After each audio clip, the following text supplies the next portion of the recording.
Good evening, everyone. It's Sal Chatterbox, or good afternoon, wherever you are in the world. Good afternoon, good evening, good night, good morning, wherever it is you are. Early hours in the morning. Thank you so much for joining me for Stretford Post.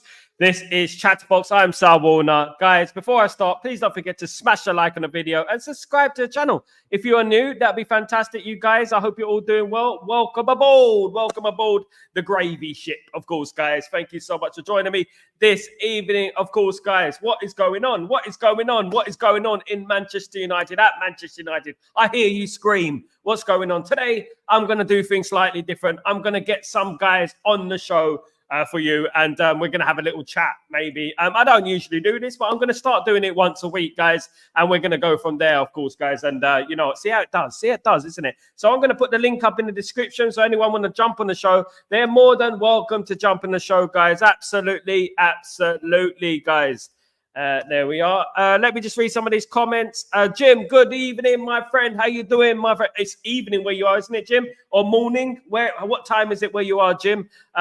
Big up, Jim, coming here every single day. What a legend, what a legend. Big up, Sal, and a legend. Big up, Noah, you are a legend, my guy. Absolutely. I hope you're doing well, bro. Hope everything is good with you, and you're doing good at the end of the day. Look, do you know what? Lots of talk going on about England, of course, guys. Twitter. Do you know what I mean? Twitter, people are talking about how comes you can block people on Twitter and they can still see your posts. What do you make of that? What do you make of that? Is there any point blocking anyone these days? Is there any point? Do you know what I mean? It's just going to encourage more bullying and more sabotage and slander.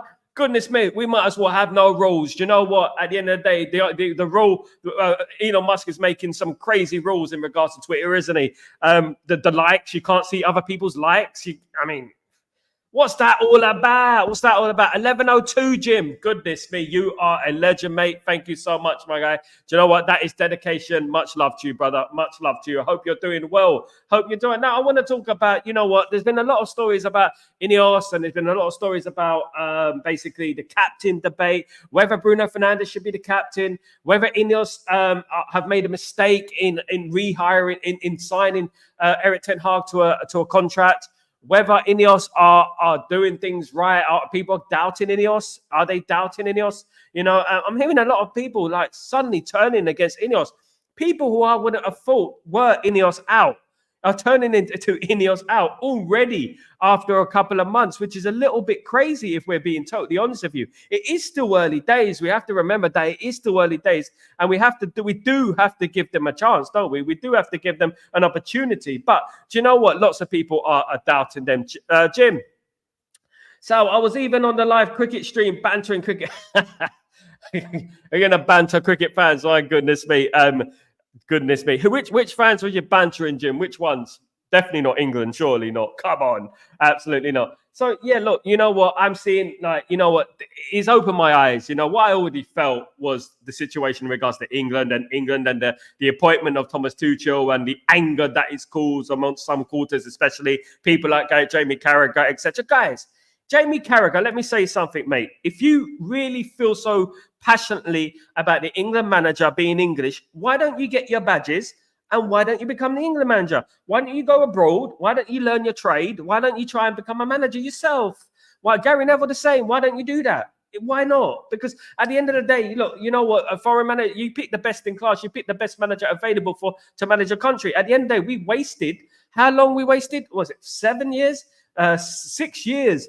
With Gareth Southgate doing nothing. Gareth Southgate has had tournaments handed to him on a plate. He's had tournaments handed on a plate, and he hasn't been able to capitalize on those opportunities. So how are we going to complain about Thomas Tuchel being an England manager? Do you know, it just drives me mad. I'm glad he's not a Man United manager. I didn't want him as Man United manager, in my opinion. But do you know what? I'm not gonna cry about him being England manager. I think he'd be a good England manager, in my humblest of humble opinion, guys. Of course. Now, what I want to talk about today is Ineos, and do you know what? It is very difficult for Ineos. I will agree, right? I'm going to be totally honest with you guys. Look, I wanted a full sale. I wanted the Glazers out. I wanted the debt cleared.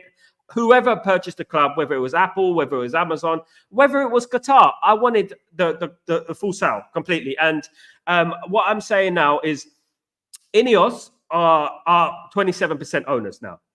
We got no choice but to support the ownership right now. But there's a lot of murmurs within the fan base saying that, you know what, they've lost trust, they let me down, and etc. Do you know what I mean? And jumping on that bandwagon too soon, in my opinion, too soon. I mean, when they took charge of Man United's a mess. Man United's still in a mess. Let's be honest. We still got lots of problems within our football club, loads of problems going on at the moment. And it's not an overnight fix. Rome wasn't built in a day, as they say. It's not an overnight fix. It's something that, you know, we have to be patient about. We can't just jump down their throats, you know, right now.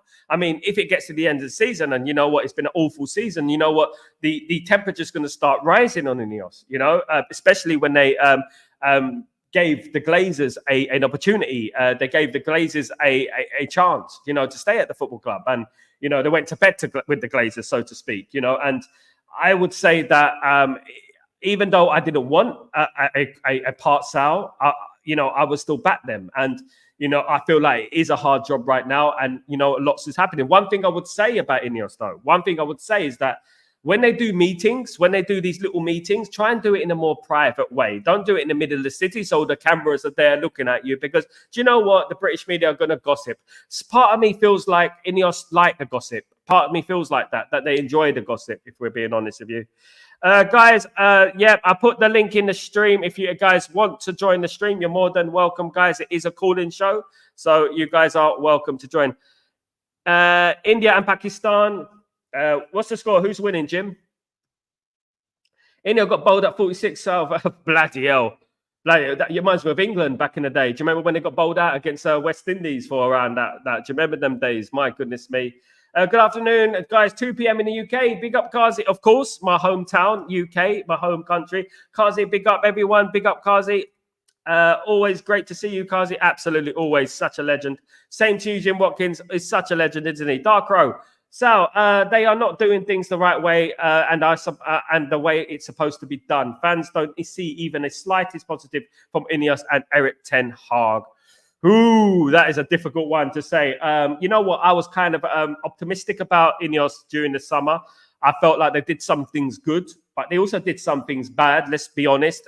We cannot be overly zealous in regards to Ineos. They did do things bad and they did do things good. But right now, I personally believe that they're sticking by their guns. And by sticking by their guns, they're not doing things the way that we used to do things in regards to sacking the manager after the third season. And that's it. You know what I mean? And I don't think they want to do that. I really don't. And I feel like they want to do things differently, sacking the manager every third season. Now, we could do two things. We either go down the route of being a sacking club. You know, we can do that. I mean, Chelsea done that, and they've done it pretty successfully. If we're going to sack managers, we might as well be a proper sacking manager club then. But we're not, obviously. We're Manchester United. We don't do sacking managers. But instead of wasting time, you know, why don't we become a sacking club? Why don't we just sack managers and hire a new manager, you know, like Chelsea did? And, you know, until you get it right, you know, why don't we do that? It's because it costs money. And we don't have the ownership who have the money. We don't have the money. And that is a big issue at Man United right now. Obviously, with the full sale, it would have been completely different. Of course, guys, of course. India versus Pakistan, India, big up, of course. Not fully watching, just a glance. Okay, mate, no worries. Just a glance, no problem, mate, no problem. Yeah, so, and that's what I'm saying about that. And people, you know what, are quite rightly doubting Ineos. I don't blame them for doubting Ineos. At the end of the day, you know what, Ineos will do what Ineos got to do. And they're going to do things their way. One thing is they will be judged, and every little decision, they will be judged and they will be scrutinized, you know. The media can't back them up for forever. You know, they cannot have the media as their rope to fall on forever, you know. So they have to do things right. Manchester United need to be challenged for titles. Manchester United need to be challenging for the league, you know, and the Champions League, these type of things. They need to be going deep into the Champions League. At the moment, we're nowhere close to even qualifying for the Champions League. So we have to look at that. And as I said, I've always said, don't be overzealous. Let's be pessimistic, but cautiously optimistic. That's what I would say. Looks like Pakistan might beat your England, Sal, chasing, I think, 236. Oh, goodness me. Never mind. At least England have won the World Cup. That's a good thing in my lifetime with cricket, of course. Yeah, so you know what? How do you guys feel about that? You know, and I want to talk also about the captaincy. A lot of people are saying that Bruno's not the captain. He shouldn't be the captain. Bruno is a crybaby. He throws his rattles out of his pram. He's not an inspiration. You wouldn't want him in the trenches with you. One thing about Bruno Fernandes is captaincy. He's not really he doesn't act like a captain. He acts like maybe a leader, but I don't think he inspires people. I don't really think he inspires players, if I'm being totally honest with you. I don't think he inspires a generation. Do you know what I mean? And to be honest with you, I don't think he is a right captain for Man United, if I'm being totally honest with you guys. I don't think he's the correct guy to have as a captain, man. Absolutely not. No chance at all, guys. No chance at all. Let me get my guy in. Jago, what's going on, bro? How you doing? Yeah, man. Well, go on, man. Well, go on, brother. How you been? Oh, man. I'm here, man. I've been here, man. But sometimes Bless, I bless. don't really have the time, but I've been here, man. Nice one, man. Nice one. Good to see you, man. What you got to say, man? What's your feelings about stuff at the moment? This crazy world of Man United. Yeah, man. And we should all, as Man United fans, remember that Man United sells. It sells. So the media is gonna run. The media is gonna run. The moment you put out something for Man United, that's millions of eyes, right? Basically, because it is Man United. Mm. So It's, what we as fans need to do is allow the football people to work, because what we need to remember, bro, it has been bankers running this club from like 10 years, man. It ain't gonna fix overnight, man. It ain't gonna fix overnight. I'm not even talking about the manager now. Separate the manager. I'm talking the club on a whole, the change of mentality. Certain things are gonna take a lot of time, man. But I trust the people we have there, like Barada. He was at City, man. I don't think that that's where I'm calm, because I think they're thinking long term regarding the manager. I think they'll get rid of Ten Hag, because he's not stepping up to the plate right now. So that's on him. But what I'm seeing where I think they want a long term manager. That's the reason why they never hired Tuchel, and I never wanted Tuchel neither, because the plan that the guys have, like for 2028, that's the plan. That it's a project. We're finally building a real project. Everything we tried before was no project, because we never had the right people behind the operation. So right now, where I'm calm, I trust these people. Like Ashworth, compare Ashworth to Murdo, man. That's chalk to cheese, man. Big up Jim. Big up Jim Watkins there. Yeah, man. Like, so that's where I'm at. I trust these people where I think they're thinking long term regarding the manager. So as I say, remember, they never gave Ten Hag a new contract. They just extended the one that was already there. The option was already there. So this would be the season where Ten Hag would have to earn the new contract. And right now, he's not stepping up to the plate. So I think they're not really in a rush to sack him, because maybe they're looking at it from the angle that the managers they really want, they can't get right now. it could But be, if it yeah, go could ahead, be go that ahead. they're looking for a new manager, but he's not available at the Long moment. term. They're looking long term, man. They're looking long term. They're not looking short term, because we have tried the short term route before and it ain't gonna work. As I say, I never wanted Tuchel, man. He's a good manager. I'm not saying Tuchel is crap, but we know what Tuchel brings. We know what he's about, but he's not the manager for Man United right now. We want a manager that's a long term, a project manager that can put a style of play in place, and we move forward as a team from there. So that's where I'm looking at it. I'm looking at it from that angle where I think Barada, Ashworth, Wilcox, I think these people, they're looking long term. I think they know who they want, but they can't get him right now. It's not easy to get a manager now. Not many managers are going to leave their jobs now. Say, for example, Almiron at Lisbon. He's in a title race. He's not going to just leave right now. It makes no sense. So that's I think where they're I'm going to at. give it to the end of the season. Yeah, they're going to give it No, to the end of the season. no, regarding getting in the manager, maybe if things don't turn, they will eventually have to get rid of Ten Hag. But I don't see they making that appointment now, because who is available? I'm not sure if they could get Nagelsmann out of the Germany job. That's what I was thinking. I'm not sure if that's where they're looking. So some of the fans, we have to just relax, man, and let the football people do what they're doing. I see a lot of people getting on Ineos because they're not doing what they want them to do. And yeah, it's not gonna work like that, man. We have to give these people a chance. Remember, these guys are not even here now. I'm talking Barada and Ashworth. Remember, these guys came in June or July. They just reached, man. So, and as I say, Ten Hag is not stepping up to the plate. So I don't think he's gonna be the manager long term. This was his chance to prove himself that yes, you're the man to lead the project forward. But what we're seeing, you're not helping yourself as a manager right now. So that's where I'm looking at it.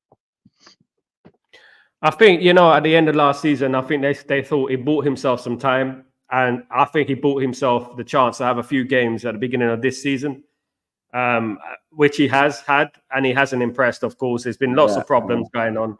But What I what, obviously, the structure as well. He needs, I mean, this is the first time a manager's been under a proper structure as well. We have to remember that for like right, how long right, now? 10, 15 years? Even longer than right, that, 20 years before the Glazers right. come. You know, a proper structure has been at this football club. And you know, we have to maybe give it a little bit of time. How long would you give Eric Ten Hag though? Would you give him like till Christmas, like, or would you give him after the next couple of games, or how long All would you right, give all him? right.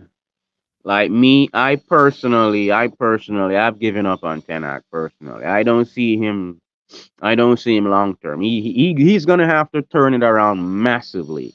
It's gonna take a massive turnaround for Ten Hag to keep his job right now because the way we're playing right now, everything that's going on, the changes he's making, everything that's going on, as I say, everyone wants him to do well, but he's not helping himself because, like, for example, Christian Eriksen, he was someone that he wanted to get rid of. Why all of a sudden Eriksen is now the main man? That's true. And Yeah, he 5 years ago, right, when he was playing, I think it was something like 5 years ago when he was playing at Tottenham, he was finished then. Tottenham fans will tell you he was finished then. That he shouldn't have been playing for Tottenham. You know, he had to leave. He was too yeah, slow, and but now he got first team. what I'll say though, I don't think Ericsson is crap. I think the No, problem is the number eight. I don't think he'd work as an eight. Play him as the he's the number 10, 10. and that's the problem.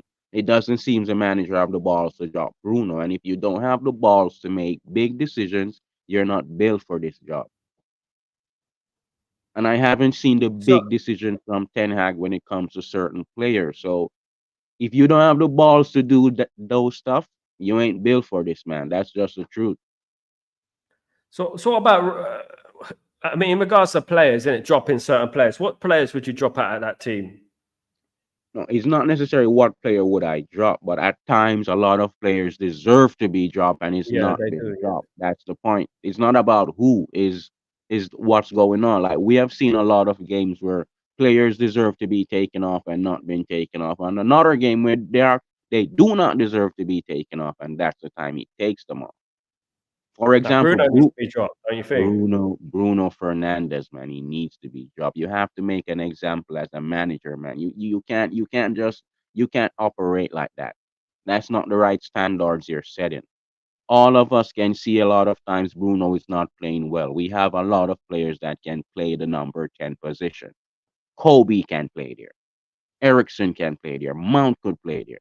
Ahmad could play there. Try something else. If it doesn't work, we can say, okay, you tried it, it never worked. But you don't even try, man.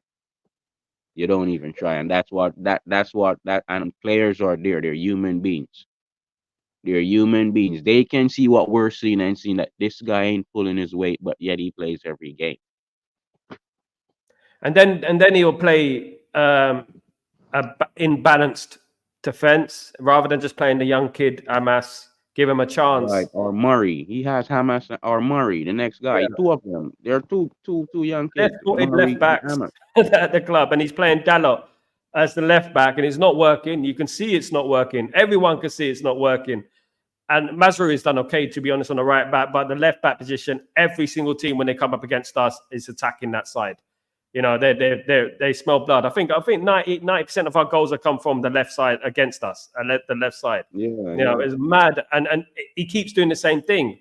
Play a mass, play Murray. What can go wrong? Put that Yeah, on the right back. Simple as that. Do that. Try something yeah, different. As you because said, try I something saw different. them. People want to see something different. They want to Yeah. see that you're trying. If it You doesn't know, work, we are not blind. We understand the game. We're not watching what we don't know. We might don't have a license and all these license and qualifications, but we know what we're seeing. We exactly. know And what we're seeing, man. I mean, and what about some of those players that we got rid of? Fernandez, of course, and then you got Odene in the midfield, Yeah, who I man. felt did well in the preseason. I don't know why we got rid Yeah, of him. Certain things, and then yeah. obviously Alvaro Fernandez is going to cost Fernandez. 16 points.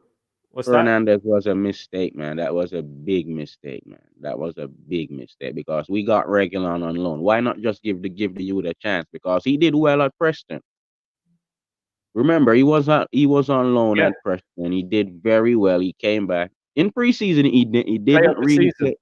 Yeah, no, but I'm saying in that preseason he didn't really impress. But you just give him some time, man. Give him some time because we saw him in the championship and we see that this guy has everything, man. And we should have realized right there the fact that Benfica want him with their track record of getting all these any young player Benfica wants to sign, give me him. Because we know they have a track record of finding these gems over and over and over and Yeah, over but again. Benfica wouldn't have signed him if they didn't Yeah, believe in him. the And fact that he's Benfica wanted him, that should have showed us something. and We his should have buyback realized clause. They there. said it's 16.7 million. Yeah, Yeah, I they said know, it's I know. 16.7. You know that expires in 2025. That's So it. Is it? he can We go for have to like 50 strike million, now. We 60. have to strike now, or we ain't gonna get him, man. And And he's I going to don't even know. Liverpool. Man, I don't know. I don't know how we dropped the ball on that one, man. Because we should have just sent him on another loan. We never needed to sold him. Why we have to sold him? We could have just given him send him back at Preston. That's what we should have did. He did so well at Preston. Keep him there. Give him one more season. And right now And he would have been even more ready. who do you blame for that though? Who do you blame for doing that? Again, it's the football structure and the manager because it was Murto at that time. Now, I don't who think do you blame these for people. the Fernandez deal? Who do you think it's Ineos? No, no, Ineos was not here yet. That deal was done before Ineos. He was The deal sold was before not. Ineos. Yeah, the deal was not. They never got the go ahead that they got in February, like the Premier League. Some go ahead. Yeah, they Mm, got some go ahead. I think in February, and that's when it was official when they could start yeah, work. Right? That's not he's on a them. I mistake. don't think they would have do. I don't think they would have sold Fernandez because from we signed him from Real Madrid. We could see that he had talent. You're not, yeah, exactly. You're not in the Real Madrid youth team if you're rubbish. You're going to be a good player. You know what I Yeah, mean? And man. under Sir Alex, he would have played. And I'm worried about Amas now. I'm worried about certain players and Murray as well, of course. And we've got other players there, Collier as well. There's a number of players in that squad, young players coming through, and we're not giving them opportunity.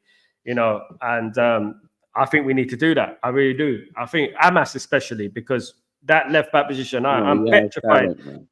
when they get to that side, bro. Hamas has talent, man, but I'm not sure if he's ready. I think Murray's the one that looks more ready to me. I think Hamas needs to develop some more, but he has talent. Play But what him. I saw them both in preseason, and they both as I say, Amos, you can see the talent, but I think he needs to develop some more. But Murray looks more physical. Like, he looks like the one that could. I don't know what Ten Hag is scared of. And it's balance at the end of the day. I mean, as long as Balance, he's got, right? Balance, that's what it is. balance. That's what you That's it. need. Balance. Like, I remember when the class of '92 came through, and it was Philip Neville, Gary Neville, all these players. They weren't ready. They weren't physically ready. The league was a lot more tougher then as well. It was a lot more physical. But you keep Even playing them, when you bringing them 20 minutes here, 15 minutes here, and then get them used to that environment, and then they start developing physically, and that's what you have to do. Not just completely drift them out, not even in the squad, and we got some dinosaurs on the bench, that's it. I don't know. I just don't know with that. Even I when think Ten even when Hag. even I when think Ten Louis Hag Van Gaal was had a real. there, he wasn't scared to play the youngsters. Louis Van Gaal, that's what he used to do. He played a lot of youngsters, man. I don't know Yeah, what Ten Hag is scared Tyler of. Blackett, Paddy McNair, Bothwick Right. Jackson. Yeah, Yeah, he played a whole back four of young players. That guy. Right. Yeah, he played a whole back four of young players, didn't he? He played a whole back four. But he had a lot of good attacking flair. The problem was his tactics. It was too negative. I think he had the Yeah, yeah. five at the back, and But people were leaving he the was a stadium. coach, man. He was a coach, though, man. He was a coach. He coached the young players, man. He really coached the young players. That's what I respect about Van Gaal. He But was a we've coach. seriously dropped off though, because I remember when Van Gaal was manager of Barcelona them years when we won the treble. He was a Barcelona manager. And I said he had such a pool of talent in his team. I remember, and Barcelona got knocked out in the first round. And I was saying, you know what? Thank God Louis Van Gaal ain't our manager. We got Sir Alex Ferguson and blah blah blah. You know That how that times that have was changed. that was Now we that just want was to compete. that was early though. He did a lot of work after that because he was at Bayern. He has done a lot of work in football, man. He's a good manager, man. Again, the football structure failed Louis Van Gaal. Remember, he was working with Woodward and them, man. They failed Van Gaal. I'm telling you. Under a proper structure, Van Gaal would have done better. He would have done. That's At a least won the given. FA Cup. Yeah, he You won the know. FA Cup. That's a given because remember, even Di Maria, Van Gaal never wanted Di Maria. He wanted Sadio Mane. But again, the bankers, they look at the shirt sales. So when they see Di Maria, they ain't thinking football. They're thinking, oh, Di Maria, Mane, who's gonna sell more shirts? That's the angle they're looking at it from. So Van Gaal was shagged, man. He was also shagged by the lack of football structure, man. Woodward and them, man. Yeah, he was. He was. But you know what? It's been the same story for the last 10 years now, and it's the same Right, thing. We've had great managers. Jose Mourinho, we've had at the right, club. man. They We've were had all great shagged by managers in there. the bankers, You man. know. The Bristol bankers, man. Yeah, The man. Yeah. Woodward Let me and make something that. about he's also youngsters expecting too much. We don't expect too much. The thing we do with youngsters, GK, is that you give them an opportunity here and there. You give them. You don't have to play them every single game. Look what's happened to Kobe Mainoo now with the injuries, right? If you look at the injuries in regards to Kobe Mainoo, I'm going to bring something in now, real quick, if I don't mind. I'm going to show you something, right? Let me see if this works. So it's a bit big, but let me see. Euro out to November. Malacia, a few weeks away. Shaw, a few weeks away. Mainoo, 4 weeks away. Mazraoui, 4 weeks away. Ugarte, return date unknown. Garnacho, unknown, but expected to be serious. My goodness me. Let me get rid of that just there. 1 second so you can read that. Yeah, Ahmad unknown, but expected to be serious. Mount could be back for the Brentford game. My goodness me. You look at those injuries there. What is happening at our football club in regards to injuries and stuff like that? I Do you know what I don't mean? know, man. I don't I know. mean, we got a whole team basically injured. We got some new doctors. I don't know. It seems nothing has changed. We need another medical department, man. We need a new medical department, new building there, some hospital right next to Old Trafford or something like that. But you know what? There are people turning against Ineos. There are people getting a little bit frustrated. I mean, I do urge people to be a little bit more patient. Yeah, man. Trust Rome the wasn't built in football a day. people, man. Trust the football people, man. It has been like 13 years of bankers running the club. It ain't gonna fix overnight. And football people are not perfect. These people get sacked. Sporting directors get sacked. CEOs get sacked. So we need to move forward, man. This is Man United moving in the modern era of football, man. We have been living in the past. We have been running like crap, man. Remember what Radnick said, man. We needed open heart surgery, man. The fans need to wake up. That's the problem. Yeah, fans need to be a little bit more patient, Have and to be regardless who the manager is, the whole football regardless. structure Regardless, is the man. most The important structure thing. is more important than the manager, man. If there's no structure, it doesn't matter which manager. He's gonna fail, man. Trust me. Without the structure, you'll never get the consistency to win a Premier League or a Champions League. That's it. Absolutely not, man. Jago, thanks for joining me, brother. It's good Yeah, talking to you, man. man. Big up, man. Big up. Anytime, man. Once I'm here, I'll drop in, man. You know what it is. Nice one. Big up the Thanks, chat, man. man. Big up. Okay. Safe.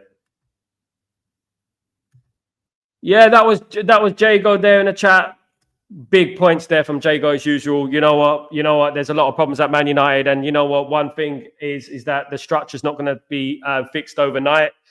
And we need to be patient in regards to Ineos, of course, guys. And because it has only been a couple of months. We have to remember that. It has only been a couple of months in regards to Ineos. And we have to hope that they get things right. I do believe that they will eventually get things right. But we have to start, just give them time. Give them a little bit more time.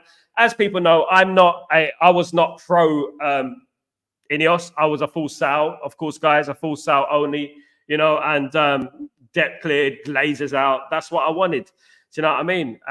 But you know what? We have to be a little bit cautiously optimistic, as we always say.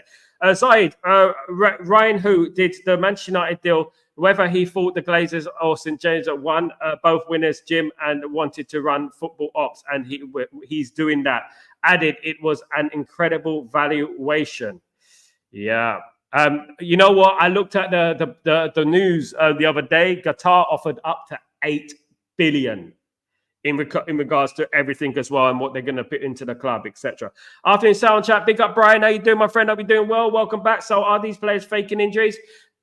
Jim, you know what? I don't like saying anything too sinister in regards to that, but I think so, Jim. I think a lot of them are. I do think a lot of them are down tools, and I think a lot of them are overly exaggerating the injuries that they have, if I'm being totally honest with you guys. I think they're over-exaggerating the injuries they had. I don't think they're as injured as people think. That's many injuries out already. Absolutely. When I'm going to bring that back into it, guys, if I may. If I look at these injuries and you look at it and you think, wow, right? And you think, how can this be the case? It's only literally October, guys. And we got these injuries. Do you know what I mean? I cannot fathom how we managed to get this amount of injuries. Euro is back in November. Malacia a few weeks away. Shaw a few weeks away. Mainu out 4 weeks. Mazruri out 4 weeks. Ugarte, his return date is unknown. Garnacho unknown, but not expected to be serious. Of course, guys, not expected to be serious. Ahmad unknown, but not expected to be serious. Mount could be back for the Brentford game. My goodness me. Can we catch a break? Can we catch a break, guys? Can we? Big up, Elite Baller. What's going on, my bro? I hope you're doing well. Elite, I was going to call a search party for you, bro. What's going on, man? How you doing, man? Are you okay? I'm good. I was asking about you the last show. I said, have you seen Elite Baller anywhere? What's going on with that guy? Is he finally had enough? Do you know what? It was basically last week. It was my birthday, so I spent last week. Happy birthday, mate. Sorry, bro. Thank you, bro. With friends and family, and then after that, I come back on YouTube and I just see all the thumbnails of all the channels, and it's just so negative. I just couldn't be bothered with it. I just honestly couldn't be bothered with it. So I'm come back now when we've actually got a game in the next couple of days. Because I can't be bothered with all the off-field drama. So I don't know about you, but it's just getting on my nerves now. Mate, it's like the media have nothing else to talk about. It's just like we've got, like I was saying the other day, I said we got Man City who are potentially going to be taken to court from the Premier League, and all they're concentrating on is Manchester United this, Manchester United that, negative. Part of me just wants, like this Ten Hag thing to end, because I just want them to say, okay, get the manager you want, and let's see how he does then. Then just keep our name out your mouths and let's get a new manager. Do you know what I mean? And let's do what he does. It's lies going on, manipulation going on, rumors about Sir Alex Ferguson being sacked, rumors about Sir Alex Ferguson not being allowed in the dressing room. It annoys me. It's been goodness me. I don't know what you feel about that, bro. No, well, I'm exactly the same as you. What you got to bear in mind about Sir Alex, right, is that he's old now. Yeah, he's in his nearly mid-80s now, right? He's not going to be around that much longer. He should just be there as someone who comes to watch the matches, gives the team a little appearance here and there and says hello. But he shouldn't really be having a job at his age, in my opinion. But I knew what would happen. You see the thumbnails. Oh, Sir Alex sacked before Ten Hag. Oh, mate, I didn't do that. I refrained from doing that myself because, you know what, I want to know the facts before anything. Because as you said, he's 83 years old, right? He's just lost his wife, who was married to for 60-odd years. He had health problems, of course, as well. We almost lost him, for crying out loud. He almost died. Do you know what I mean? Yeah. And when you're 83, even if it's a normal job, that's too old. You got to have to think about retiring. He's closer to 100 than 50. Exactly. And it's stressful. Look, if it's stressful for us and we're just fans, it will be stressful for him because he was part of the fabric of this team, of this club for decades. So it's going to hurt him when we're not doing badly. So I'd rather take as much pressure off him as possible and just let him come to games and that's it. But everyone's just going on about, oh, it's cutting costs. You know, they can't afford to pay him 2 million. Mate, look at it a different way. You can always look at things in a negative light, but I try to look at it in a reasonable, level-headed way. Do you know what I'm saying? Yeah, and the thing is that it was an opportunity for a lot of people. And you know what? Some people disappointed me in regards to some fan channels. Obviously, the thumbnails were coming out left, right, and center. He's been sacked. You know, he stepped down. It's a mutual agreement between the two. They agreed that, you know, and he's going to be at the game on Saturday.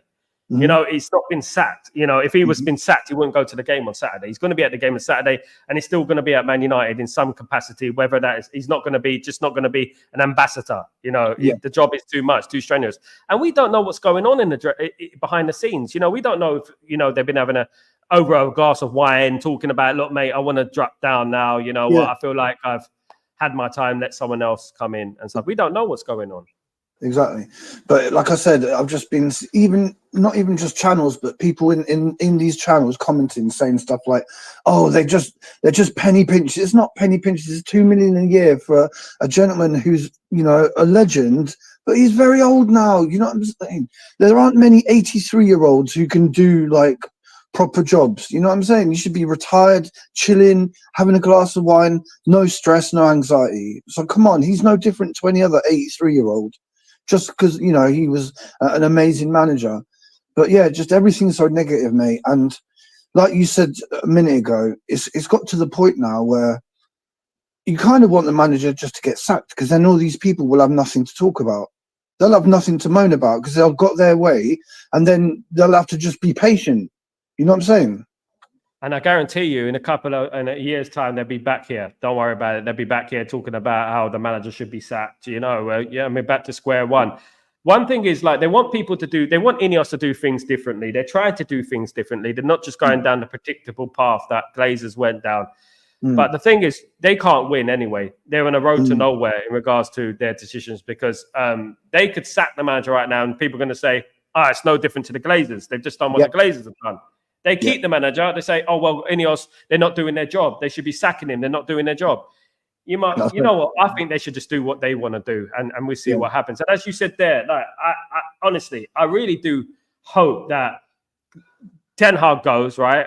Not hope. I don't want him to go. I don't want him to be sacked. But, you know, I really do. Part of me feels like he should, you know, and just go and get a new manager in, and let's see how it goes. Do you know what I mean? Let's see how it goes. And no, they ain't got nothing to moan about. We won't see the thumbnails.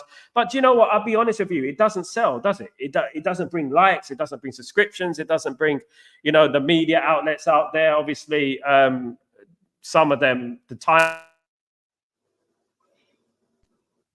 Yeah, sorry, you lost me there slightly. I think. Am I back, Ali Baller? You're back, mate. Yeah. I mean, the Times are disgusting. The way they've been talking about Man United this week. Absolutely pathetic, in my opinion. And, you know, I've never got time for the Times anyway. So, you know, but you know what? Football is coming back. Thank God. The international break is over. And, you know, silly season is over. Silly international breaks, Nations League. Ridiculous. You know, the game on Saturday, we all know what he needs to do. You know, Bruno mouthing off during the international break, talking about Man United during the international break, for goodness sake. You know, my personal opinion is, like, over the years, I always knew players never to talk about their teams during the international break. I never seen it, you know, saying that, I'm here to concentrate on Portugal. I'm here to concentrate on England. I'm not here to concentrate on my football club at the moment. I'm here to do a business for my country. But he wasn't. He just went all in on Manchester United. And that would be great if he was performing on the pitch and he wasn't a 3 out of 10 every single week. Do you know what I mean? What do you make of him, man? What's going on with him? Cash in? You don't even need to ask me. You know how I feel about him. I just... The best thing he can do for this team is play well. Just play well. And not just play well for one game. Play well for 2, 3, 4, 5 in a row. You know, like our captains used to back in the day. Like Robson. like Keane, like Cantona, yeah? Even players like you don't associate with the captaincy, like Giggs, Beckham, Rooney, they would play bloody 5 games in a row at the top level. This guy can't even do it 2 games in a row. So he has got no reason or right to say anything. But I wanted to know what you think about the Tuchel thing, mate, because what they were saying now at the moment is, oh, Tommy Tuchel snubbed United, you know? So that's another thing to beat us down with, the fact that he's gone to join England, which I don't agree with either, because I want an English manager. I would rather take bloody Graham Potter than a German guy. No offence. I just would, mate. To be honest with you, with the England thing, it's testament to where we are on a management level. You know, I've always felt that England need to take Spain's model, what they do with managers. They have a conveyor belt of managers, just like players. You know, and I do think English managers need to go abroad, need to do something, even if they go to the French second division, Italian second division, Spain, build up a team, you know, get them into the Champions League and do something, you know, because they're not getting opportunities here. I don't like the fact that Carragher and Gary Neville are talking, because they're hypocrites. At the end of the day, they should go out, if they think they can do better, try and become the England manager, try and become a manager and do something. Do you know what I mean? I didn't rate Tuchel myself as a manager for Man United at all.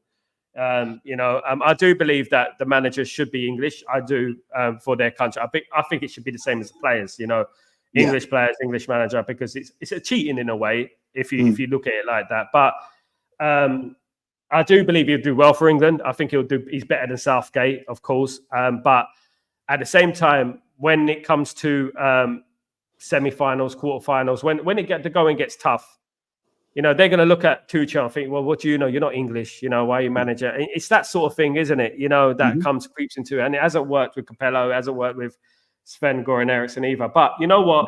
Beating United with a stick again in regards to rejecting Man United. Look, Man United didn't want Thomas Tuchel. It's quite obvious. Thomas Tuchel didn't agree with Ineos' terms during the summer, you know, because he wanted to make the choices in regards to team selection and players coming in and stuff like that. He never rejected Man United. Ineos are looking for someone long term. They're looking for someone who's going to be there for a long time. Someone like an Amorim, someone like on those lines. Do you know what I mean? I just feel like they always got something bad to say about Manchester United. Do you know what? I will never forgive them from way back 30 years ago, 90s. You know, I mean, I would never forgive them for what they did with Beckham. You know, so I've never had a good relationship with the media. You know, I remember I was in East London once, and the Sun newspaper came up to me out of the blue, and they put a microphone right in front of my face. I was just minding my business, and they asked me something about war or something, about some kind of Sharia law or something. Anyway, it was something. What do you think about this? And I said, it's none of my business. I ain't got nothing to do with that. Blah blah blah. You know, I wanted to stay away from that because I work and stuff like that. And it was like, it was in the newspaper the next day, and they completely twisted everything, saying that, you know, mate, if I posted it up in there, I'll post it up on there one day, and you can read it, and you'll make your own decision up. And you know what got me in huge trouble? And back then, I never trusted the media, you know, and I thought, you know, the media are just liars. They're just there to sell newspapers. They're just there to sell. Man United sell. Man United sell. Without Man United, I think the league will fall apart. I think media outlets will have nothing to say. They have nothing to do. Who they're going to talk about? Man City.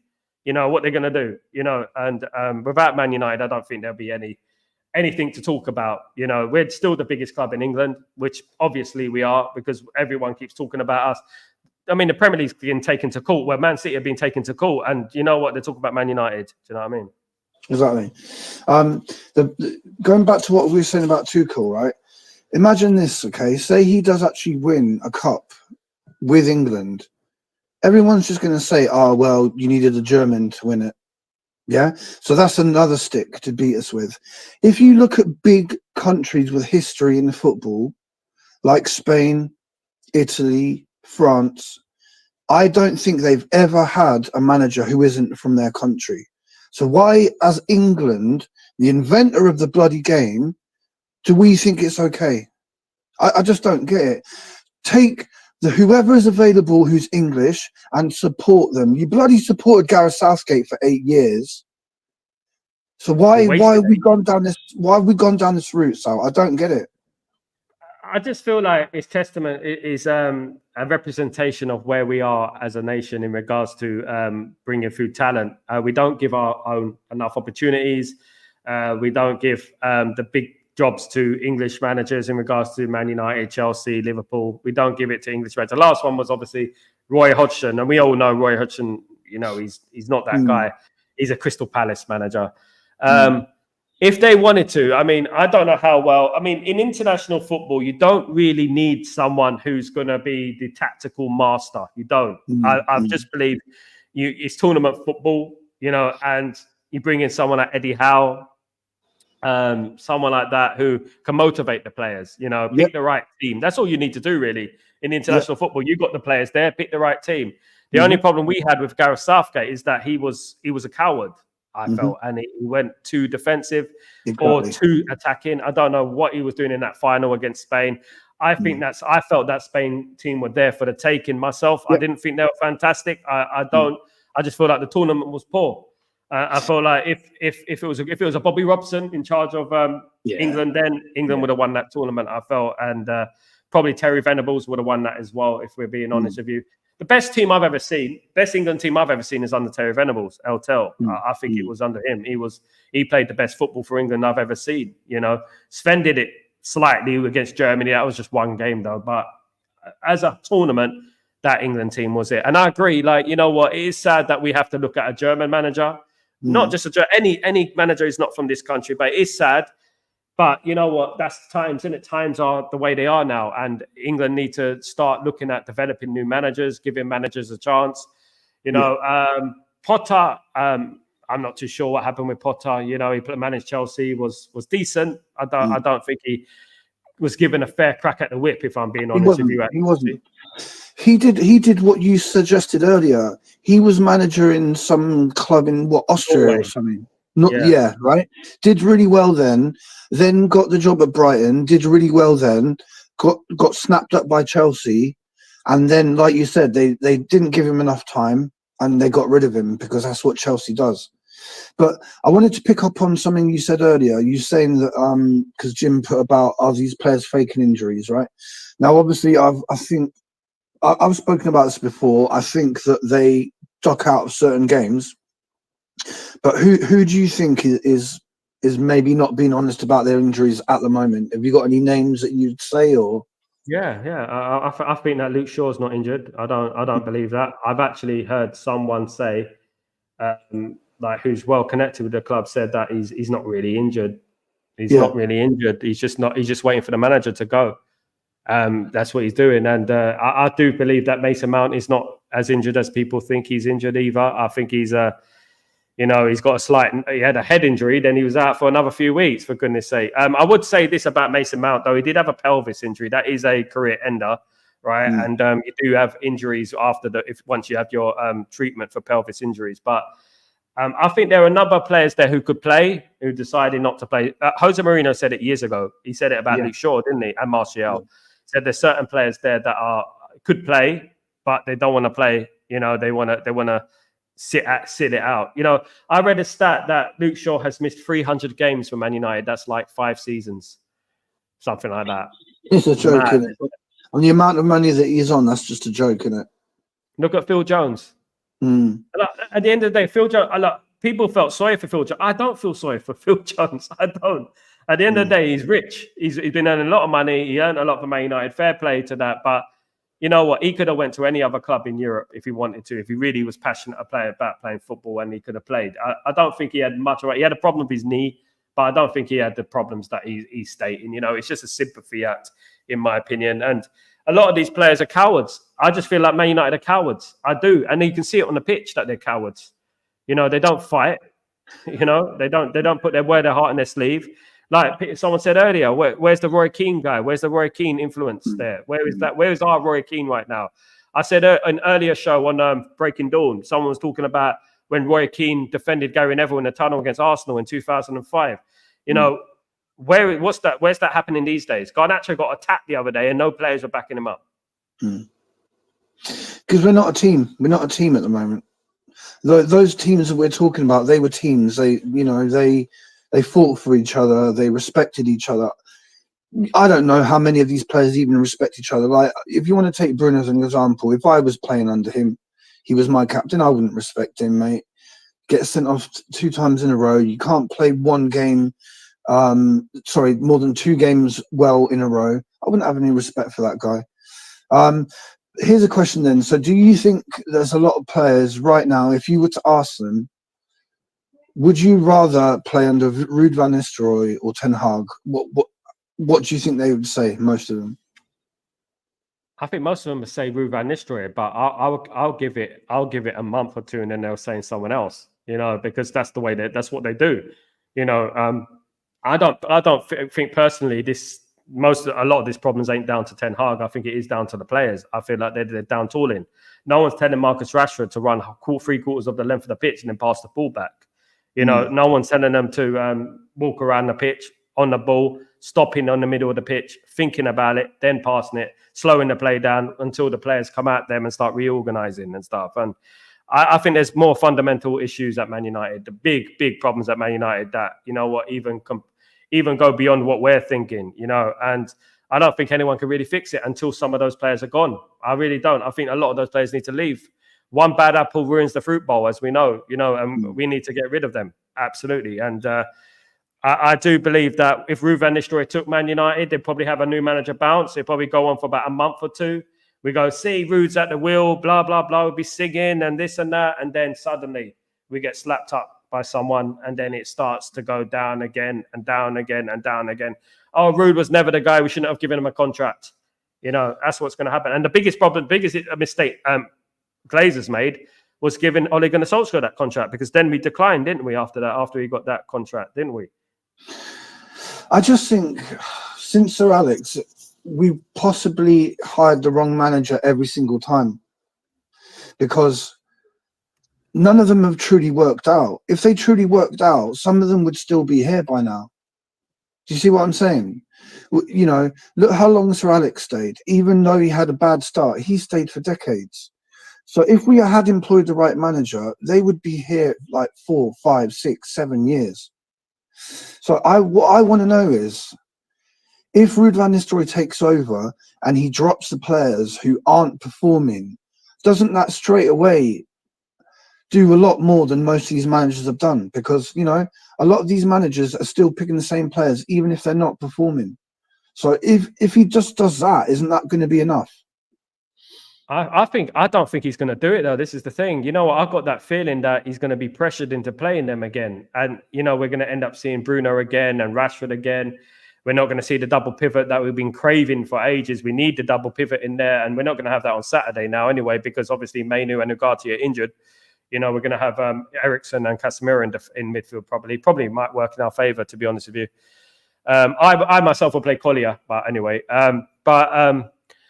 I think they're going to be forced into playing. Back to the question, I think they're going to be forced into playing Bruno and Rashford. I just can't see them dropping them. And this is the problem I'm having. If those same players are going to be picked week in, week out, doesn't matter what manager we have. It's just going to be the same thing. If Ruud comes in and he drops Bruno and he drops Rashford, he plays the double pivot, and you know what? We're like, wow. Then I'll start believing in it. But at the moment, it's like I believe it when I see it. When he drops him, I believe it when I see it, because Bruno's a big influence in that dressing room. And, the problem is that he's outspoken.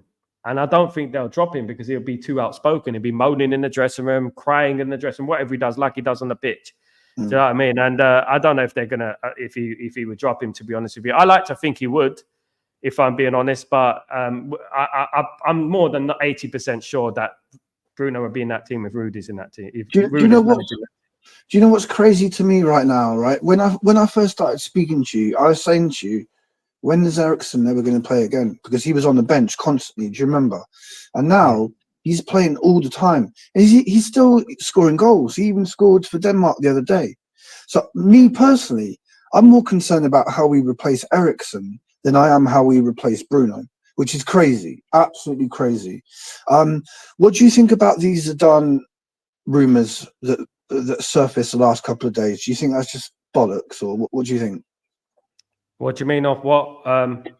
So that Florian Plettenberg saying stuff like, we've heard it before, but it's come out again, where Zidane says he doesn't speak enough English, and he feels that communication is a massive part of, if he joined Man United, would he be able to communicate well enough with the players? I mean, I remember when Pochettino went to Southampton, he couldn't speak a word of English. I remember that, and he had a translator next to him, didn't he?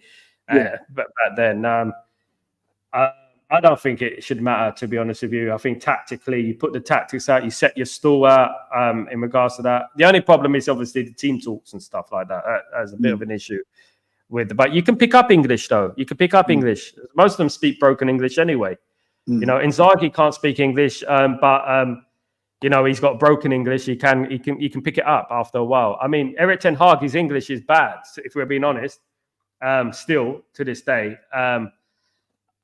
I just feel like, you know, this team right here, people were talking about Thomas Frank, right? And I feel like this team right here, they're the type of players who will banter that manager. They'll banter him. They'll take the piss out of him. They'll start taking the mick out of his accent, for example. That's what English players do. That's what the Man United players do, shall I say. You know what I mean? Start taking the mick out of his accent, and like they did with Ragnick, you know. I don't know. I mean, I would like someone in there. I just want a strong manager who's going to be there and just pick the right players who need to be picked. You know, Ruud van Nistelrooy a good manager, I think, but Man United right now, they're going to swallow him up, mate. Trust me. Couple of months. I just don't think. I know we bought some good players this summer, but we've got so many players we need to get rid of still. So many players, and we need. Do you know what we need? Right, we need some actual game changers. I don't think we've got enough game changers on our teams that can just literally do something extraordinary, beat a couple of players, smash it into the top corner. We haven't hardly got any of those players. Rashford on his day can do it. Bruno once every 10 games can maybe do it, but we need someone consistently who just turns up and makes the other players on the other team scared of what he's going to do. And I don't think we've got anyone right now, anyone who can do that. Football's a simple game, right? All that matters is that everyone is on the same page. And I don't think every player is on the same page at Man United right now. When we're losing 1-0, when we're losing 2-0, that happens in football. Even under Sir Alex Ferguson, we would be losing games at Old Trafford. But one thing that strikes me about this team is the lack of desire to get back into the game. You know, when we used to be losing games, you know, even 10 minutes to go, there would be about 6, 7, 8 players in that box. You know, we'll be relentlessly attacking the team so that they'll be too scared to break out of their box. They'll be too scared to counter-attack because we are relentlessly attacking. One game that points out in my mind is when we were losing 3-1 to Newcastle with about 10 minutes to go at home, and we end up winning 4-3. You know, that kind of mentality where they never say die. They wear the heart on their sleeve. You know what? Tactics, style of play is overrated, in my opinion. It's all about what you give. They're all great footballers. They're all professional footballers. They all picked up a football when they were kids, and they know how to play football. That at the end of the day, you know the way Bruno's playing. You know, I mean, no one tells him to play crap at the end. And regardless what the formation is, you are a meant to be the maestro. You're meant to be the captain and stuff. Then make something happen. Happen. Get the players into the box. Come on, let's go. We got this. You know, and I don't see none of that leadership. I don't see none of that captaincy. I don't see none of that urgency. Most of all, the urgency to get back into games, the urgency to win games when it's not going your way. Just try and win it. Put your foot in from the first minute, you know, because we know what's going to happen against Brentford. We're going to start that game. We're going to be all giddy. We're going to be happy. You know, football's back, blah, blah, blah. First 10 minutes, we're going to go, oh, my God, you know. We need to do something different. And it's not just the manager. It's those players on the pitch need to put their foot in. They need to show us that they care, that they want to play for Man United. They want to win. I don't see that, bruv. I really don't. Do you remember the last time Bruno scored a goal for Man United? Wasn't it a penalty? Did he score a penalty this season? Wasn't it? He hasn't scored for Man United this season. He hasn't scored one goal. No. My God. Then again, we haven't scored many. If we're being honest with you, you know what? Someone told me that. You know, I agree that Bruno's assist record isn't bad. He's got a good assist record, and in regards to that, but that could be manipulated in different directions and stuff. That could be, you know, class something like can be classed as an assist, which isn't. But the amount of penalties he scored, You know, in regards to his goals. His goal record is extremely average if you take away his penalties. Exactly. And I was looking at that, and someone said, like, he scored 3 goals there, 4 goals there, 3 goals there. I'm thinking, in that position, do you know what I mean? You know, he's scoring 15, 16. You know, I think about the midfielders we used to have, the attacking midfielders that we used to have back in the day. None of them took penalties, you know, and they used to score 10, 15 goals a season, 20 sometimes goals a season. Ronaldo scored 40 from the wing, you know what I mean? And that is the sort of level you're looking at. And we need to aspire to that sort of level again. At the moment, we're not aspiring to be that level. We're just saying, oh, leave Bruno, he gives 100% on the pitch. You know, it's not his fault, you know. Well, it is, to be honest with you. It's his fault he got sent off twice. Yeah. You know, I mean, luckily we had Maguire, otherwise we'd be almost out of the Europa League if it wasn't for Maguire. Against Spurs, we don't know what would have happened. No, we weren't playing well. We're not saying we were playing well, but when you're 11 against 11, anything can happen. You know, he basically cost us the whole game. We wouldn't have lost 3-0. He cost us the whole game. You know what I mean? And that is not leadership for me. That's not a captain. I do believe in it. The captaincy needs to change right now. I can just about handle him getting sent off versus Spurs, because obviously we spoke about Keane. Now, Keane wasn't an angel. He would get sent off quite often, right? But when you are on a yellow card in a vital away game in Europe, the last thing you do is give the referee any opportunity to send you off. And the way he came in with his boot right up in the air like that was just absolute joke. It's like you wouldn't expect a 12-year-old to do that on a football field, let alone the captain of Man United, right?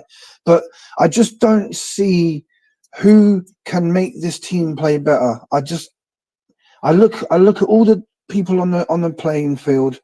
Who's going to step up? Who? I don't see anyone, mate. No, they're just there to collect the wage. I want to read this from Dark Rose. Sal, would you, an elite baller, move out of England if you were to earn enough money to survive? And let me tell you, this is completely different, right? Because when I move out of England, I'm not representing England. At the end of the day, I'm not representing the UAE, or I'm not representing a country. I'm representing a company. That's the difference. Number one, right? If I was to move to the UAE and work for Apple, I'm working for Apple. I represent Apple. Right, at the end of the day, I'm not representing the UAE, you know. Although I'm not totally against foreign managers coming in, especially right now, because England haven't got anyone, if I'm being honest with you. But I would say this, is that it is a sad representation of where English football has gone over the years in regards to the managers and the lack of managers coming through. We have Scottish managers coming through more than English managers at the moment, you know, and it's a sad representation of that, you know, and it's nothing offensive. It's just that as England, we invest a lot of money in our football. We put billions into our football. You know what I mean? And we should have a manager capable of managing England. We should, and that is what it's. That's how I feel about that. I'm a guy who come from a mixed race background. Do you know what I mean? Dark Row. So at the end of the day, look, I just feel like it's sad that England do have to have a German manager in charge. And if, as Elite Baller said, if he does win the World Cup, you know what? We're not going to get the glory for it like we would have done. They're going to say, well, you had to rely on a German, didn't you? You know what's happened. You know what I mean? It's going to be like that. You know, I mean, I'll be celebrating. I'm English. I'll be celebrating, of course. And but it's just a sad representation of where England is at the moment. I moved out of England 2 years ago, Dark Row, and you know what? I do my own thing and stuff like that. But I'm not representing their country or anything like that. So I wouldn't say anything like that. Do you know what I mean? I wouldn't talk about that. But one thing I would say is that Tuchel he likes England. He respects the country. If he does that, then fair play, fair enough. You know what I mean? And if he brings England success, fair enough. But it is a representation of where we are at the moment. And if we don't fix that, you know what? English football, I don't know where it's going, because we put so much money into English football. And I feel like the English managers do need to be given an opportunity at the high level. I do think that. I think that they need to be given an opportunity for the big teams. We need to stop looking at Dutch managers and things like that. And you know what? Arne Slot, what's the difference between someone coming up in the Championship in League One compared to Arne Slot? You know what I mean? I mean, they all got brains. They all play football. You know, I'm not too sure, man. I'm not too sure. What do you think about that, Elite Baller? So on that point, I would just want to say, because there's been some comments saying, "Oh, we don't care what the nationality of the manager is," right? I'll put a friendly bet with anyone in the chat that Germany will never, ever employ an Englishman as their national team manager. So why is that okay for them, but it's not okay for us? Ask yourself that question, people, all right? Now, the whole point of being the English national manager is that you should have pride in the job, right? You've been selected out of millions of people to represent your country and your country's team. So the fact is you should be English. It's as simple as that. It's different for other countries who don't have that heritage with football, right? Thailand, for example, off the top of my head. I don't know, San Marino. Exactly. I don't expect them to have someone from their, country. But when you've got the heritage that we have, we invented the game, it should be an Englishman. And I don't want to sound like I don't respect other people's backgrounds. It's nothing to do with that. It's a proud moment when you get selected to represent your country, and you should be from that country. It's simple as that, guys. You know what I'm saying? I mean, one thing I would say is that I feel like the law is a little bit screwed in regards to not being able. You're only allowed to play for England if you are English, or if that's the case, then the manager should be English, really, shouldn't it? Because it's a contradiction to that that whole law. Everything should be like English, or everything should be Italian and stuff. Same with Italy; they will never get someone else. I mean, I think they had a German manager once. I'm not sure if it's Dino Zoff. I'm not sure, but. I think in regards to France, in regards to Germany, I don't think it worked. Look, in my opinion, like Roberto Martinez was Belgium manager, of course, and Portugal manager now. I was watching Portugal during the European Championships, and I was like, Portugal are crap, to be honest with you. And I couldn't believe how crap they were. I think Martinez is extremely overrated, and I felt like a Portuguese manager would have done better for Portugal because it's not only that. I mean, the problem is that we put so much, as you said, it's not about Thailand or bloody China. We're not these countries. We're not second-rate football nations. No disrespect, right? But we put a lot of money in. We've got the best league in the world. We pride ourselves on that. We're the inventors of the game. We pride ourselves on that as well. We got no excuses not to develop English managers, and I don't know what's going on there. There's something needs to be done at the FA. Not only the players, of course, our players are getting better. We've got great players coming through the conveyor belt now, but we need to find that manager who can make that change, and an English manager who can get to that level now, because I don't see anyone coming through. I really don't. I mean, we can either get Potter, as you said, Potter. The thing is, like, I would say this: you don't really need an elite manager to manage your country. You don't. Exactly. I mean, the Spanish manager wasn't. He wasn't elite. No one's heard of him before, Sal, had they? Let's be honest. No one knew who he was. No one knew who he was. He wanted. Exactly. When you think about the countries that Didier Deschamps, for example, Didier Deschamps was he an experienced elite manager before he became France manager? He wasn't really, was he? He was a player, great player, but as a manager, you just need someone to knows what they're doing and knows how to put a team together, and is not a coward, is brave. That's what you need at the end of the day. Question, Sal. Here's a question, and ask yourself this in the chat as well.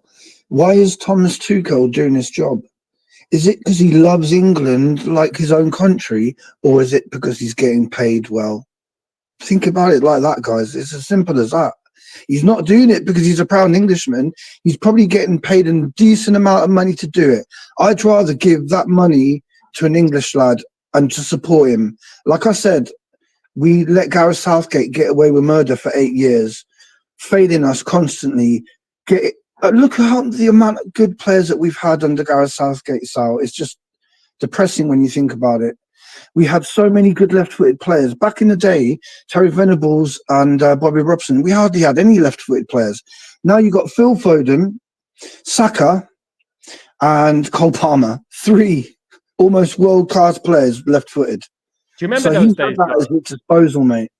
Do you remember those days when England was saying, like, if only we had Ryan Giggs as a left midfielder, and I remember when Terry Venables. I mean, Terry Venables obviously had Stuart Pearce was fantastic. Of course, wasn't great defensively. I don't think he was. I'll argue to him, but I think he was a good influence. He's a good captain. That's a captain for me, by the way. Stuart Pearce. Yeah. Do you know what I mean? But I felt we always lacked that side of the pitch. We would have probably won the Euros in '96. I'm pretty certain of that. We got to the semi-final and should have won it, to be honest with you. If Gaza didn't have that kebab night before, as we say, we would have won it. Do you know what I mean? It was literally an inch away from winning that game. But that time, we played great football. And Terry Venables wasn't deemed like one of the elite managers. You know, he was a good manager, managed Barcelona, fair play and stuff, but he wasn't one of the elite managers. But one thing it is, and people don't quite understand, right? And it's right. I come from a background of bloody Muslim, Jewish, German, Christian. I've got all that in my family, guys. So, you know, I'm going to say it like this, looking from a bird's eye view, right? You know what I mean? I just feel like England just, they just need someone who understands. England is different to other countries. I'm going to tell you like this. I'm going to be totally honest. Someone asked me earlier, why aren't India successful at football? And I told them it's culture, right? It's a cultural thing. You don't know about the grassroots football, playing football in the streets of your town, you know, kicking a ball against the wall, Sunday league football at Hackney Marshes. This is England's it's a different culture in regards to, and it's very hard for people to understand it until you're in it. You know, and you've been born in it. You know, England's completely different to every other country in Europe, to be honest with you. And that is my opinion on that. And a manager needs to understand that about England, what England is. You know, who we are. You know what I mean? England's one of the most talented countries in the world, right? And I don't care what anyone says it. And, you know, as an Englishman, I'm proud of that. And I don't think it gets said enough, right? We invented the game. We're the best at music per square mile. You know what I mean? And we create a lot of great athletes in the Olympics, in boxing and stuff like that. I cannot fathom how we haven't found a manager who's capable of managing England. That's what we're saying. You know, why has it gone to Tuchel? I mean, Tuchel's getting, I heard, wasn't it getting something? How much? 2 million, something like that, or something around that. I mean, I'm not too sure. In 18 months. You know, and obviously it is to do with money. And the awkward thing, it does become a little bit awkward as well because of the national anthem, you know. and he was asked that question in the press conference. And what do you do? I mean, you know, because when you sing the national anthem, I see France's national anthem, I see Spain, I see Italy's national anthem. It's passion. It's, you know what I mean? It's passion. I never liked our national. I'll be honest with you guys. I never liked our national anthem. There you go. God forbid, I didn't. Right. I feel like it should be Land of Hope and Glory about the Hey, Sal, that's exactly what I've always thought. Always. Because Land of Hope and Glory, anyone can sing that and you just feel straight away, you feel something. Yeah. So I totally agree with what you said. I can't believe you said that. Yeah. 100%. Because what it is the Queen thing. I mean, no against it to the monarchy. It's part of our heritage. At the end of the day, we're English. The monarchy is part of our heritage, and it's a beautiful thing. For some people, for tourists and stuff like that. I personally think they should make Buckingham Palace into a museum and stuff like that. But anyway, that's another story. But the thing is that Land of Hope and Glory is about the people. You know, about people who made the country, not just one person.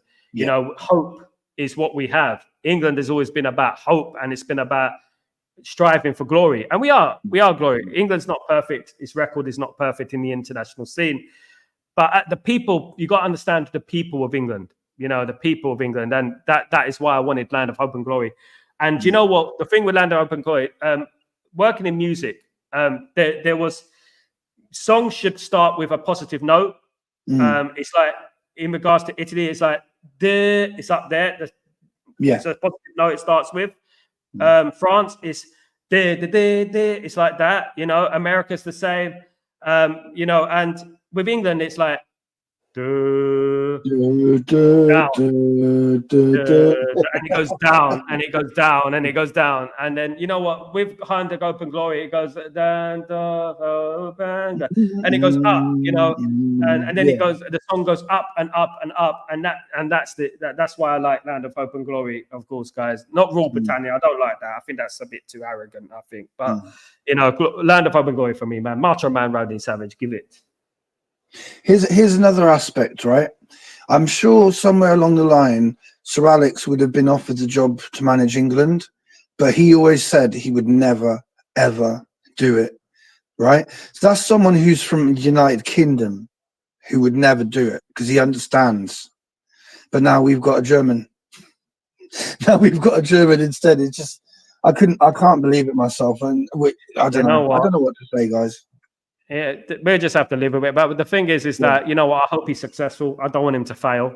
I really do hope he's successful. Of course, you won't get as much plaudits for it. If Gareth Southgate did it, for example, you won't get the plaudits. I do think that if Tuchel was in charge of England during the Euros in 2021 and probably the 2018 World Cup, we would have won a trophy by now. I do believe that. I don't think Southgate's a good manager. When it comes to the nitty gritty, when it comes to the big decisions, he's not that guy to take us out of trouble. He should have won the Euros against Italy. I mean, my wife's Italian, and my half of my in-laws are Italian. And they're telling me they can't believe Italy won that tournament. They said we were there for the taking. We got an old team. You know, you should have been smashing us up. You went 1-0 up. It should have been 2-0, 3-0, easy. You know, and they were like, I can't believe we won it. They were laughing at us. You know, we gave it to you on a plate, they were saying, and you still couldn't win it. Do you know what I mean? So yeah. What was your immediate response when you heard he was a manager of England? Were you like, oh shit, that means he can't be manager of Man United now? Or are you relieved that he can't be the manager of Man United now? What was your initial response? Relieved. Yeah. I don't think he's a long-term solution for Man United. And I've said that to many people. You know what? His story at Bayern Munich was he played the three at the back, right? And Bayern Munich were fuming about that. They didn't like it. So he panicked and he tried to change to the 4-4-2 and it didn't work. He flopped miserably when he started playing the 4-4-2. He also played Eric Dyer, right? A lot. Yeah. And Eric Dyer, I don't want to see Eric Dyer in that England team anymore. You know what I mean? And he probably will be back in the England team as well. I don't think Tuchel is the answer for Man United. I really don't. I think he might have been a good cup manager for us. So's Ten Hag. You know, at the end of the day, he's won a couple of trophies, but he's a good cup manager. He's not a manager who's going to bring you to the league title. And I'm glad he became England manager in a way because I care more about Man United than I'm glad that he's not going to be Man United manager. Who would your preference be, Ellie, in regards to that? I just don't think there's many options, mate. I just don't think there's many options, man. I mean, when you think about who's available, I'd just rather give it to Ruud, mate, because at least I know that he loves a bloody club. You know, he's not just coming here for a fat paycheck. I'd either take Ruud or Zidane. I would have taken De Zerbi, but that ship sailed. I could be swayed with Almirim from Portugal. But again, I don't know. He was going to go to Liverpool. They interviewed him, didn't they? Is that right? Yeah, but they can afford the fee to get him off out of Sporting Lisbon. Yeah. So apart from those that I've mentioned, I can't really think of anyone, mate, that would make me happy. I mean, what about you? Me, I want something that has a long-term vision. You know, someone who I can see, like, you know, tactically good. You know, who's fresh. I don't want someone who's managed in England before. I don't want anyone who's managed Chelsea and stuff like that. I mean, Amorim would be my preference. I do like the Stuttgart manager, Honeb. I think it is. I like him. I think he's a decent manager. Someone like that. Someone who's unknown relatively, you know, and, you know, is something to prove, has something to prove. I don't want someone. I mean, Emery is the only one I would probably say, you know what, he might be decent, but he's managed Arsenal. You know, maybe Villa's his level. You know, I'm looking at it like that. You know, some managers do well at teams like Crystal Palace and Aston Villa and teams like that. Man United are different. I want someone new, someone fresh. You know, someone who's going to be Manchester United, not formerly of Chelsea, formerly of Arsenal. I don't want any of that. I just want someone who's new at Man United, even if it's Inzaghi, even if it's, you know, Amorim, you know, someone on those, Nagelsmann, someone on that level who hasn't managed in the Premier League, I would like, if I'm being honest with you. They're talking about Vincenzo Montella now, isn't it? From the Turkey manager, I've heard today as well. That's another one added to the list. Yeah. Do you know what? I'm going to just sort of blanket say I would like either a Portuguese manager, Spanish manager, or Italian manager. That's what I would like. Italian manager, you could have had De Zerbi, obviously. Portuguese, the guy we just mentioned, Almirim. And you know what? no one's talking about him, but I would even give Xavi a go. I would. He's one of the best midfielders there's ever been. He's grown up at Barcelona, watching amazing players around him. So I would even give Xavi a go. And I'm not sure why no one's ever spoken about him, because obviously he's available. He's unemployed. The only thing I would say about Xavi is that game against Man United in the Europa League, and he got knocked out of that, and he struggled quite at Barcelona a little bit, But one thing it is like he's going to be tactically aware. He's going to be tactically astute. Man United have the players there. I don't care what anyone says. Man United have good players there, and they should be doing a lot better than 14th right now, honest to God, But anyone, to be honest with you, as long as they know and they understand Man United and what we're about. I mean, I would love Ruud van Nistelrooy to come in, absolutely kill it, do an Arteta, play good football, but win trophies. And I would love that. Nothing I would want more. I wanted Ole Gunnar Solskjaer to succeed. I wanted him to succeed so badly, but he just didn't have it. But I would take Ruud van Nistelrooy, because the reason I like Ruud van Nistelrooy is he's not like Mr. Nice Guy. He's got a little bit of a ruthless thing about him as well. Something about him. He's not like Ole Gunnar Solskjaer mates rates kind of thing. He's got a ruthlessness about him, which I like, in my opinion. I would love someone like that to come in and be successful. But you know what? We have to be careful as well, because we might play well for a couple of months and then he gets a contract. There we go, down tool again, So we have to be careful. It's a big choice. Am I back? Hopefully. You're back. Yeah. It's a big thing for Ineos, in my opinion. Listen, the reason why I campaigned for Ruud van Nistelrooy, and people will say, well, what about Ole? He was a former player. The difference between Ole and Ruud van Nistelrooy is night and day. Shall I tell you why? Because most of his career at Man United, where was Ole Gunnar Solskjaer? On the bench. Yeah. So if you're happy to be a bench player, your mentality is different to the person who plays every game, scores every game, and that person is Ruud van Nistelrooy. So I don't like the comparison between those two, because you've already seen they've got a different mentality. Ruud van Nistelrooy's worked under Sir Alex, so did Ole, but like you said, Ruud has got that ruthlessness to him, which is going to come from Sir Alex, because Sir Alex could be, and this is what I'm like, right? You want to be my mate, I'll be your best friend forever. But if you want to be my enemy, watch out, because I will destroy you. And that's what you need to be as a manager. Do you see what I'm saying? You reward the people who help you, and if they're not doing something for the team, you get rid of them. It doesn't matter if it's David Beckham. It doesn't matter if it's Paul Ince or Roy Keane. If you become a detriment to the team, you're out. You're out. And I think he has got down. You make a good point about that. You know what? In regards to sitting on the bench, I mean, you have to have a certain mentality to be happy about sitting on the bench. I know that he was super sub. I know he was fantastic, but you have to have a certain mentality just to accept it.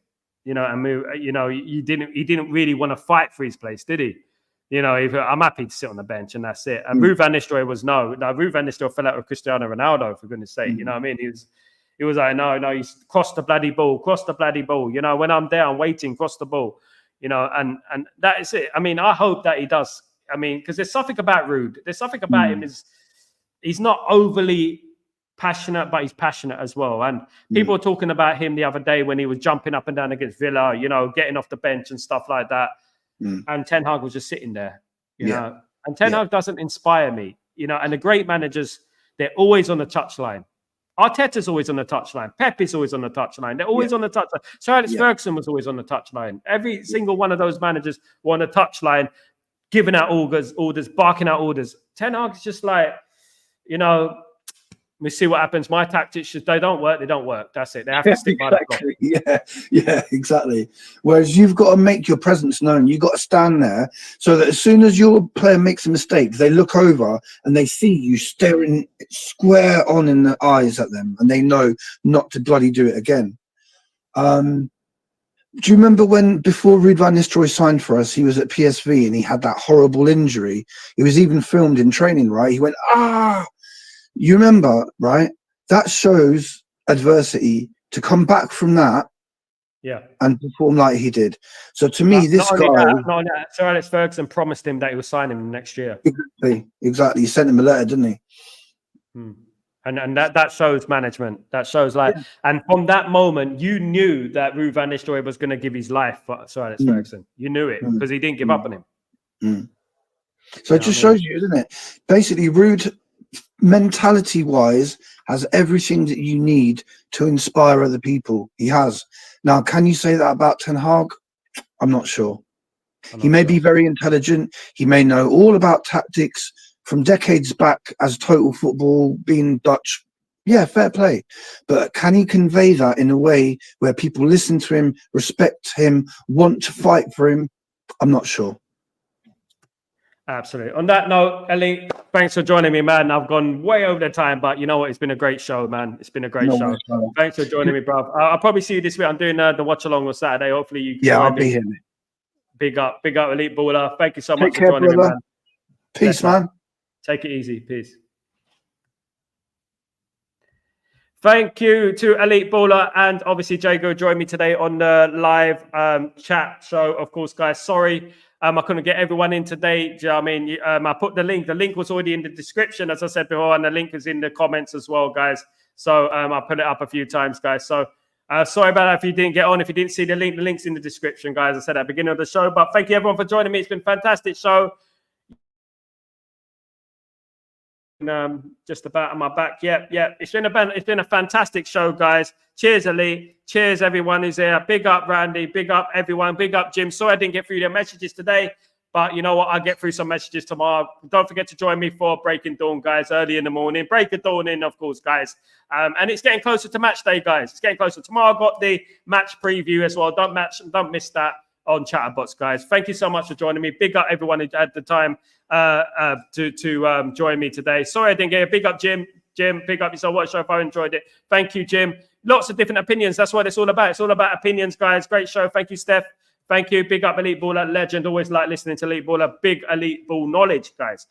Absolutely. So, guys, thank you so much for joining me. Don't forget to subscribe to Elite Baller. Don't forget to subscribe to everyone in the chat as well, guys. And big up everyone. Thank you so much for joining me. See you tomorrow for Breaking Dawn, guys. Take it easy.